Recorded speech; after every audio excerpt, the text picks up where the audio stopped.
There is a trade that used to run out of ordinary American garages and back kitchens, and then it quietly disappeared. Not because it stopped working, not because the demand went away. It disappeared because somewhere along the way it got regulated out of the kitchen and pushed into the corner of the garage, and most families simply forgot it was ever there. The strange part is that the money never left. The buyers are still here. The supply is what vanished. And today, 4 connected versions of that same forgotten trade, all running off one cheap stream of material, can bring in $5,940 a month from a single 2-car garage. Before we go one step further, one honest word about that number. $5,940 is revenue. That is money coming in, not money in your pocket. We are going to separate the two carefully in this video, segment by segment, because the whole point of this business is that the math actually holds up when you check it. If a video ever shows you a big number and never mentions costs, close it. This is not that kind of video. Every figure you hear today is going to come with what it costs to earn it, and by the end you'll be able to check the whole thing on the back of an envelope. Here is the loop, in plain terms, before we build it piece by piece. It starts with rendered fat. That fat becomes soap and skin balm. The same workspace sharpens and restores old blades on the side, using almost nothing. And the leftover wax and fat from the whole operation becomes wood and leather finish. One cheap material at the front, 4 income streams at the back, each one feeding the next, so your cost drops as your income grows. That last part is what makes this different from a list of unrelated side jobs. This is one connected system where the waste from the first step is the raw material for the last. Let us start at the front of the loop and build it forward. The first system is rendering fat. For generations, every household saved its fat. Bacon grease went into a tin by the stove. Pork fat and beef fat were slowly cooked down into clean, shelf-stable lard and tallow, and that fat was used for cooking, for soap, for candles, and for waterproofing. It was completely ordinary. Then it left the kitchen, and clean rendered tallow quietly became a specialty product that people now pay real money for, because almost nobody makes it at home anymore. Your raw material is beef fat trim called suet, and depending on your area, it is cheap or sometimes completely free from a local butcher who is simply glad to have it taken away. This is where you soften your expectations to your own town. In some places, a butcher hands you a box of trim for nothing. In others, there is a small charge per pound. Call 2 butchers before you spend a single dollar and ask what they charge for fat trim. That one phone call tells you whether this loop starts cheap or free where you live, and it costs you nothing to make.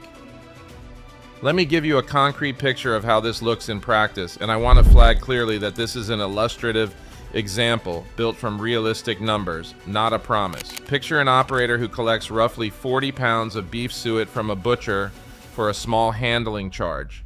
Rendered slowly, that yields a large batch of clean white tallow.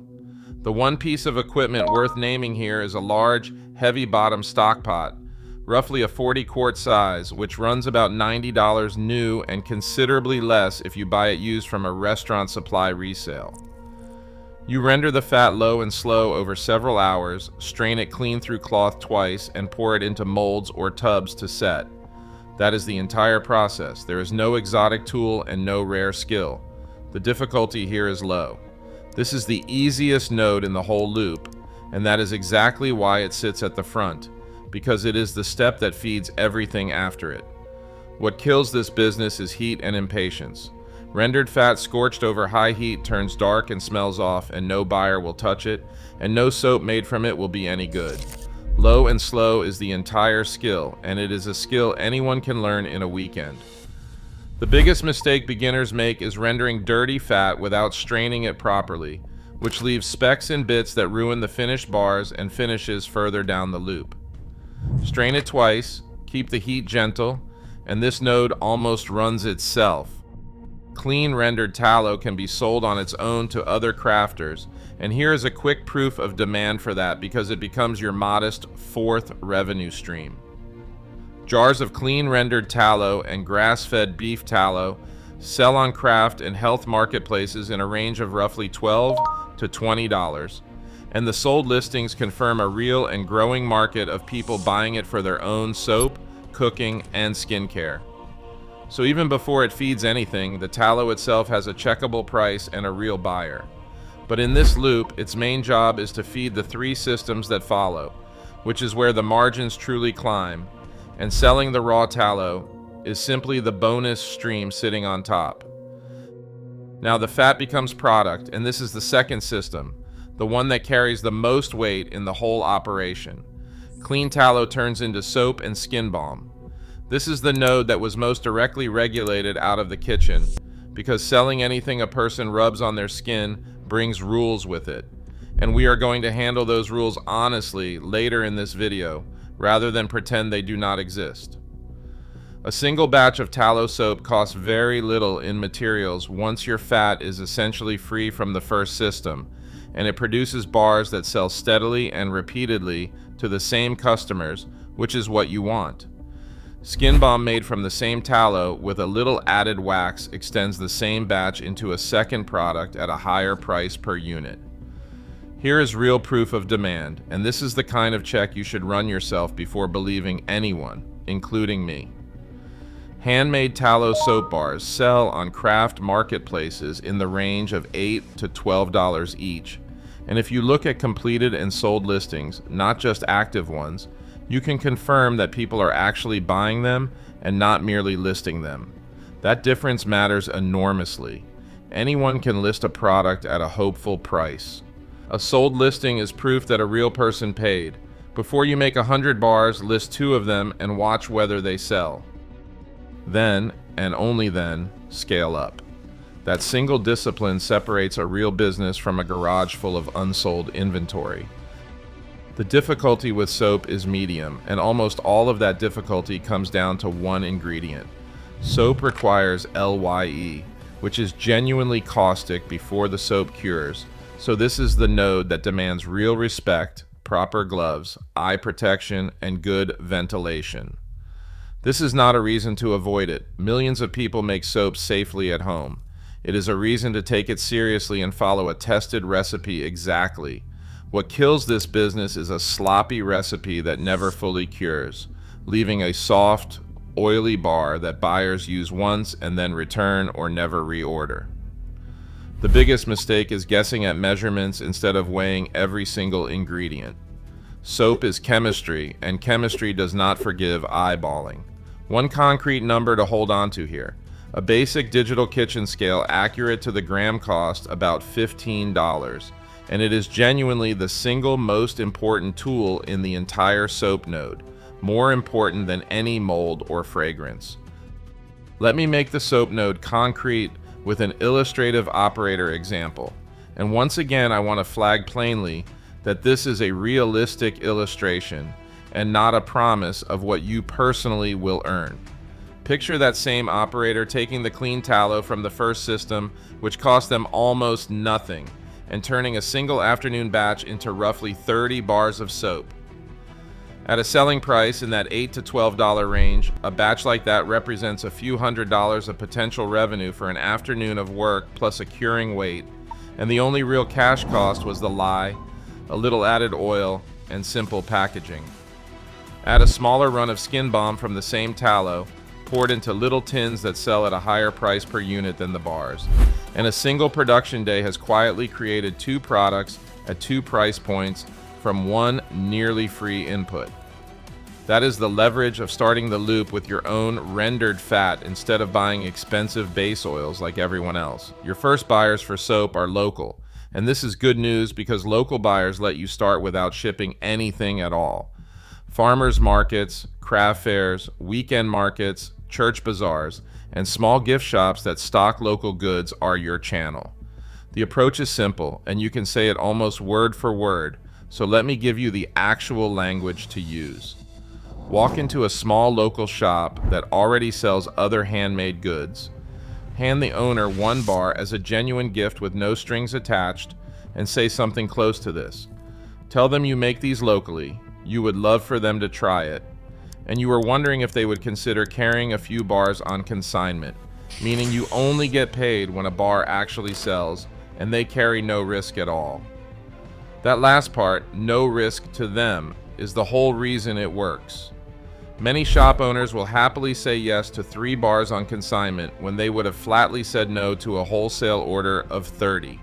You start small, the bars sell, the owner sees they move, and you scale that relationship from 3 bars to a standing order over time. Repeat that same conversation at 5 shops, and you have built a local distribution network for the cost of 5 free bars. Soap and balm together are the financial engine of this loop, and every other system supports and feeds them. The third system runs right alongside the first 2 and uses almost no material at all, which is what makes it such a clean addition. It is blade sharpening and old blade restoration. This is the trade your grandfather may have simply known without thinking of it as a trade. A dull kitchen or pocket knife gets brought back to a real edge on a whetstone.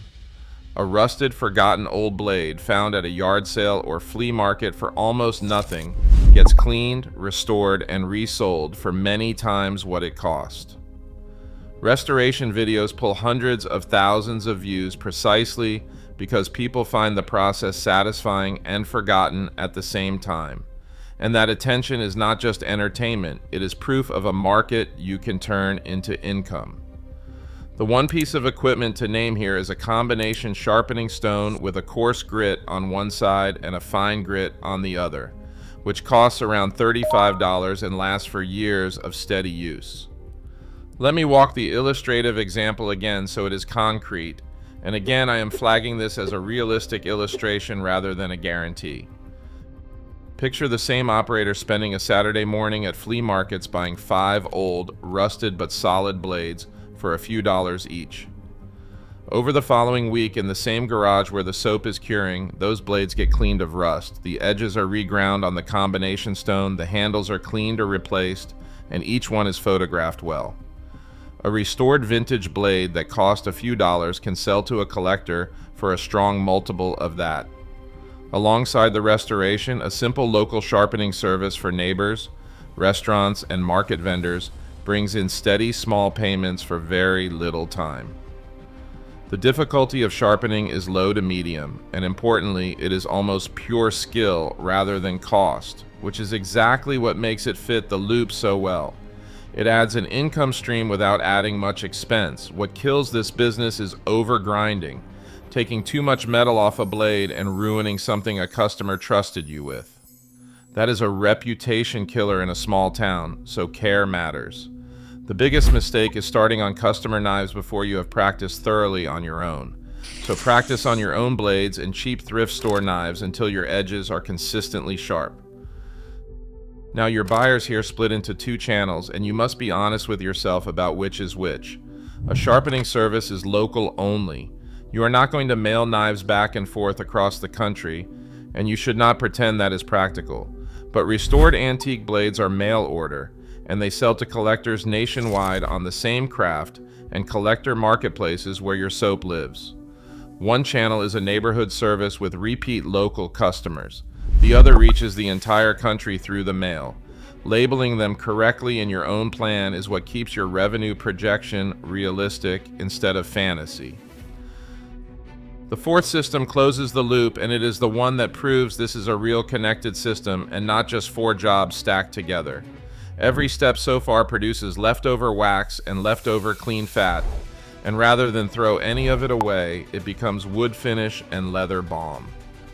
Beeswax blended with a measured amount of your clean rendered tallow makes what woodworkers call a wood butter, a finish they rub into cutting boards, bowls, and furniture.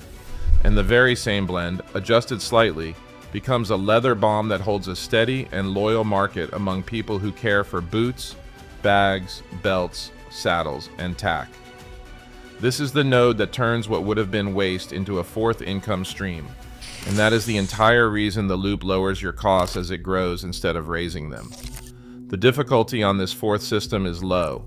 The material is mostly what the other 3 systems would have discarded, plus inexpensive beeswax, and the process is simply melting, blending, and pouring into small tins. Here is your proof of demand for this node, and you can check it the same way you check the soap. Small tins of wood butter and cutting board finish, and leather balms for boots and bags, sell steadily on the same craft marketplaces in a range of roughly $10 to $18 per tin. And the completed sold listings are there to confirm real buyers, not just hopeful sellers. Woodworkers who make and sell cutting boards need a food-safe finish for every board they produce, which makes them repeat buyers by nature, and that is the customer you want. That points straight at your first buyers for this system, and they split cleanly. Locally, you approach the very same market vendors and small shops that already take your soap, plus any woodworkers, furniture makers, or leather crafters in your area. The scripted approach is easy. Hand a woodworker a small tin, tell them it is food safe and made locally, and ask them to try it on their next board. If it performs, a maker who sells boards every month becomes a standing customer for your finish every month. Through the mail, these tins ship easily and cheaply because they are small and not fragile, so the restored blade marketplaces and craft marketplaces carry them nationwide alongside your other products. Label the channels honestly, just like the blades. Local makers are your repeat backbone, and mail order is your reach. What kills this business is using rancid or poorly rendered fat, which turns any finish sour and greasy over time and will destroy your reviews, so only your cleanest tallow from the first system goes into these finishing products. The biggest mistake here is overpricing a single small tin. The value in this node is not a high price on one item, it is selling many tins to a loyal, repeat market of woodworkers and leather owners who come back every few months like clockwork. Price it fairly, make it genuinely excellent, and let volume and repeat business do the work for you. With that, the loop is complete. Fat at the front, feeding soap and balm, running beside sharpening and restoration, and closing with finishes made entirely from the leftovers of the other three. Now the honest math, all four systems together, because this is exactly where most videos suddenly go quiet, and this one is not going to. That figure of $5,940 a month in revenue assumes all four systems running steadily after a genuine ramp period, and here is that ramp laid out plainly. Months 1 and 2, you are learning the craft and selling almost nothing because you are rendering your first batches, curing your first soap, practicing your first edges, and getting your first listings and market table set up. Expect very little income in this stretch, and do not be discouraged by that because it is the normal shape of a real business. Months 3 through 6, the soap and the sharpening begin to carry real weight as repeat buyers appear and shop owners reorder. It is usually somewhere past the half-year mark before all four systems are turning at once and feeding each other properly. Anyone promising you the full figure in your first week is selling you a dream, not a business, and you already know better because you watched this far. Let me show you how that headline number actually stacks, because a big figure with no breakdown is exactly what you should distrust. The soap and balm system is the largest single contributor because it has the best margin on a nearly free input and the steadiest repeat buyers, so it carries the biggest share of the monthly revenue.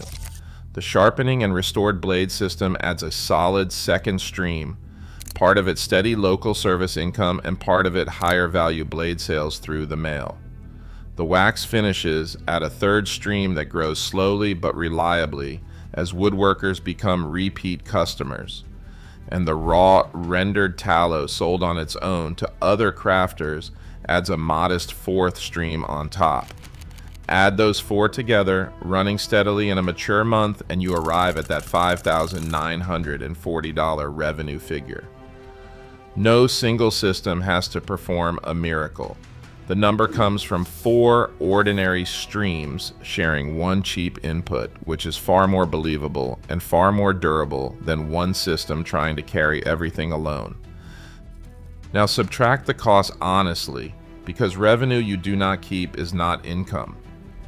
After you take out your materials, your marketplace, and payment fees, your packaging and shipping supplies, market table fees, and the gas you burn driving to markets and flea markets. A realistic profit on that revenue lands somewhere in the range of $3,800 to $4,400 a month. Once the loop is mature and all 4 systems are running. That is a strong, real number for a home operation, and it is strong precisely because the systems share one cheap input and one set of buyers, so your costs stay low while your income streams multiply. That is the whole point of building a loop instead of a single hustle. 2 more honest points before we get to the legal reality, because these 2 decide whether this business actually fits your life rather than just your spreadsheet. First, the garage climate reality. Rendering and soap curing both care a great deal about temperature. Soap needs a stable, dry place to cure for several weeks, and a garage that swings from freezing in winter to baking in summer will slow that cure badly and can outright ruin a batch. So in a harsh climate, you are realistically looking at a small insulated cabinet or a modest space heater running during the cold months, and that cost has to go directly into your honest math, not quietly left out of it to make the number look prettier. In a mild climate, your garage may be perfect as is for most of the year. Know which situation is yours before you count on it. Second, the truth about time off, because this is a real operation and not a machine that runs itself. Soap curing continues on its own while you are away, which is genuinely a gift, because your inventory is quietly improving even while you rest. But markets do not pause themselves, orders do not ship themselves, and customers do not wait forever. So if you want to take 2 weeks away, you plan for it by building stock ahead of time and pausing your new listings before you leave, then restarting when you return. This is manageable and completely normal for a craft business, but it is real work that you schedule around your life. A business you can never step away from is not freedom. It is a job you built for yourself. So build this one so it can breathe without you for a couple of weeks. Finally, the legal reality. And this is the part that the forgotten trade channels rarely handle properly, which is exactly why handling it well is how you earn real trust. You run 2 completely separate checks, and I want to be clear that these are genuinely 2 different questions that people constantly confuse. The first check is activity classification. This asks what you are actually selling and what rules attach to that specific thing. Soap and anything else meant for skin fall under cosmetic labeling rules, which in plain terms means honest ingredient labels and, in many places, following basic good manufacturing practices for cleanliness. That is very achievable, but you have to know it applies. Here is a distinction that trips people up. Food-grade rendered fat sold for people to cook with is a different and stricter classification than the same tallow sold for soap and finish making. So be clear about which one you are selling and label it accordingly. Sharpening offered as a service and selling restored steel blades carry far lighter rules than anything that touches skin, which is another reason those systems balance the loop nicely.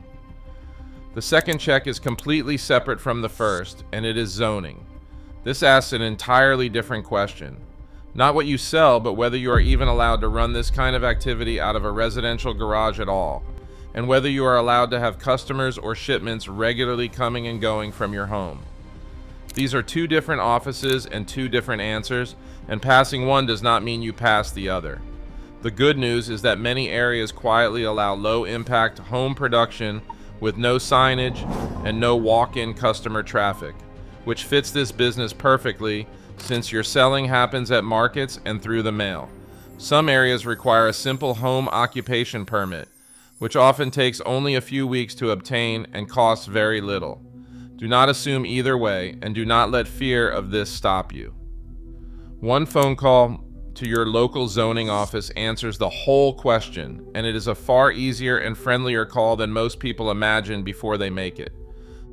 So there is the full loop, start to finish, one cheap or free stream of fat at the very front, feeding clean rendered tallow, which becomes soap and skin balm as your financial engine, running right beside blade sharpening and restoration that costs almost nothing to add, and closing with wood and leather finishes made from exactly what the other systems left behind.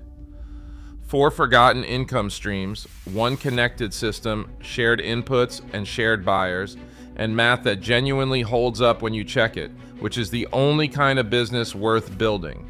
What kills the whole thing is treating any single node as a get-rich-quick scheme instead of a real craft you get better at. And the single biggest mistake across all 4 systems is the same one: scaling up before even one real buyer has actually paid you. So do the exact opposite of that. Sell 1 bar of soap, sharpen 1 knife for 1 neighbor, finish 1 cutting board. Let the loop teach you with real customers before you grow it, and it will grow on a foundation that does not crack. And that stream of leftover fat and wax at the very front of the loop, the part almost everyone throws straight in the trash, is precisely where the next forgotten trade begins.